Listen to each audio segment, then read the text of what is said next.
നമസ്കാരം. നിയമസഭാ തെരഞ്ഞെടുപ്പിന്റെ പടിവാതിൽക്കൽ എത്തി നിൽക്കെ കേരളത്തിലെ രാഷ്ട്രീയ സാമൂഹിക മണ്ഡലങ്ങളിൽ വൻ ഭൂകമ്പം സൃഷ്ടിക്കാവുന്ന സുപ്രധാന വെളിപ്പെടുത്തലുമായി മറുനാടൻ മലയാളി. കരിമണൽ കർത്ത എന്നറിയപ്പെടുന്ന ശശിധരൻ കർത്തയുടെ അതീവ രഹസ്യമായ മാസപ്പടി ഡയറിയിലെ നിർണായക വിവരങ്ങൾ മറുനാടന് ലഭിച്ചു. രഹസ്യരേഖ നാളെ മറുനാടൻ മലയാളി ചാനലിലൂടെ പുറത്തുവിടും. തെരഞ്ഞെടുപ്പ് കാലത്ത് പുറത്തുവരുന്ന ഈ വിവരങ്ങൾ കേരളത്തിലെ പ്രമുഖ രാഷ്ട്രീയ പാർട്ടികളെയും നേതാക്കളെയും പ്രതിക്കൂട്ടിലാക്കുമെന്ന് ഉറപ്പ്. കരിമണൽ ഖനനത്തിനായി ശശിധരൻ കർത്തയുടെ കമ്പനി പ്രമുഖ രാഷ്ട്രീയ നേതാക്കൾക്കും മറ്റും നിയമവിരുദ്ധമായി പണം നൽകി എന്നാണ് മാസപ്പടി കേസ്. മുഖ്യമന്ത്രി പിണറായി വിജയന്റെ മകൾ വീണ വിജയൻ കർത്തയുടെ കമ്പനിയിൽ നിന്നും പണം കൈപ്പറ്റിയെന്ന ഇൻകം ടാക്സ് ഇൻഡീം സെറ്റിൽമെന്റ് ബോർഡ് കണ്ടെത്തിയതോടെയാണ് വിവാദം പൊതുമധ്യത്തിലെത്തുന്നത്. തുടർന്ന് ഡയറിയിലെ ചുരുക്കെഴുത്തുകളെല്ലാം ചൊല്ലി വലിയ തർക്കങ്ങൾ നടന്നിരുന്നുവെങ്കിലും കൃത്യമായ പേരുവിവരങ്ങൾ ഇതുവരെ പുറത്തുവിട്ടിരുന്നില്ല.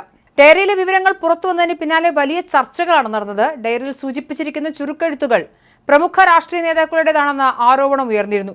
PV എന്നത് പിണറായി വിജയൻ എന്നാണെന്നും OC എന്നത് ഉമ്മൻചാണ്ടി എന്നാണെന്നും RC എന്നത് രമേശ് ചെന്നിത്തല ആണ് എന്നുമായിരുന്നു പേരിന്റെ ചുരുക്കെഴുത്ത് രൂപങ്ങൾ. എന്നിരുന്നാലും ഈ ആരോപണങ്ങൾ പിണറായി വിജയൻ ശക്തമായി നിഷേധിച്ചിരുന്നു. മുഖ്യമന്ത്രിയുടെ മകളുടെ മാസപ്പടി ഇടപാടിനെതിരെ BJP നേതാവ് ഷോൺ ജോർജ് നിയമപോരാട്ടം ആരംഭിച്ചെങ്കിലും നിലവിൽ ആ കേസിന്റെ പുരോഗതിയെക്കുറിച്ചോ ഡയറിയിലെ മറ്റു വിവരങ്ങളെക്കുറിച്ചോ വ്യക്തമായ വിവരങ്ങൾ പുറത്തു വന്നിട്ടില്ല.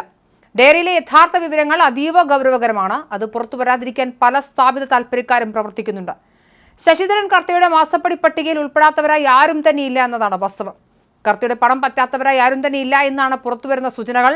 ഭരണപ്രതിപക്ഷ ഭേദമന്യേ പ്രമുഖ രാഷ്ട്രീയ നേതാക്കൾ ലിസ്റ്റിലുണ്ട്. രാഷ്ട്രീയക്കാർക്ക് പുറമെ പ്രമുഖ സമുദായ നേതാക്കളും കർത്തയുടെ മാസപ്പടി വാങ്ങിയിട്ടുണ്ട്. വാർത്തകൾ ഒതുക്കി തീർക്കാനും അനുകൂല നിലപാട് സ്വീകരിക്കാനും മാധ്യമപ്രവർത്തകർക്കും പണം നൽകിയിട്ടുണ്ട്. കേരളത്തിന്റെ കടൽ തീരത്തെ കരിമണൽ നിസ്സാര വിലയ്ക്ക് സ്വന്തമാക്കി ശതകോടികൾ ലാഭമുണ്ടാക്കാൻ കർത്ത നടത്തിയത് വൻ അഴിമതിയാണെന്ന് വ്യക്തമായി. ഏകദേശം 350 കോടി രൂപ പലർക്കായി കർത്ത കൈക്കൂലി നൽകി. കർത്ത നൽകി ഓരോ രൂപയ്ക്കും കൃത്യമായ തീയതിയും വ്യക്തിയുടെ പേരും സഹിതം ഡയറിയിൽ രേഖപ്പെടുത്തിയിട്ടുണ്ട്. കരിമണൽ ഖനനവുമായി ബന്ധപ്പെട്ട ഈ വാർത്ത പുറത്തു കൊണ്ടുവരാൻ മറ്റു മാധ്യമങ്ങളോ രാഷ്ട്രീയ പാർട്ടികളോ തയ്യാറാകില്ല. എല്ലാവരുടെയും തലയിൽ കോഴിയെ കട്ടവന്റെ പൂടയുണ്ട് എന്നതുകൊണ്ടാണ് പലരും ഈ വിഷയത്തിൽ മൗനം പാലിക്കുന്നത്. എന്നാൽ ആരുടെയും പണം കൈപ്പറ്റിയിട്ടില്ലാത്തതിനാൽ സധൈര്യം രഹസ്യരേഖ നാളെ മറുനാടൻ മലയാളി പുറത്തുവിടും.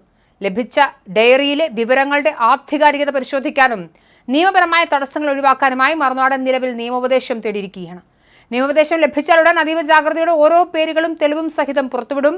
നിലവിലെ തെരഞ്ഞെടുപ്പ് സാഹചര്യത്തിൽ ഈ വെളിപ്പെടുത്തൽ വോട്ടർമാരെ സ്വാധീനിക്കുമെന്നും വലിയ രാഷ്ട്രീയ ചലനങ്ങൾ ഉണ്ടാകുമെന്നും ഉറപ്പാണ്. വരും ദിവസങ്ങളിൽ കേരളം ഞെട്ടാൻ പോകുന്നത് ഞെട്ടിക്കുന്ന പേര് വിവരങ്ങളായിരിക്കും. മുഖ്യമന്ത്രി പിണറായി വിജയന്റെ മകൾ വീണ വിജയനും അവരുടെ ഉടമസ്ഥതയിലുള്ള എക്സാലോജിക് കമ്പനിയും യാതൊരു സേവനവും നൽകാതെ മാസപ്പടി ഇനത്തിൽ കോടികൾ കൈപ്പറ്റിയെന്ന ആദായ നികുതി സെറ്റിൽമെന്റ് ബോർഡിന്റെ കണ്ടെത്തലാണ് EDയുടെ അന്വേഷണത്തിലേക്ക് കാര്യങ്ങൾ എത്തിച്ചത്.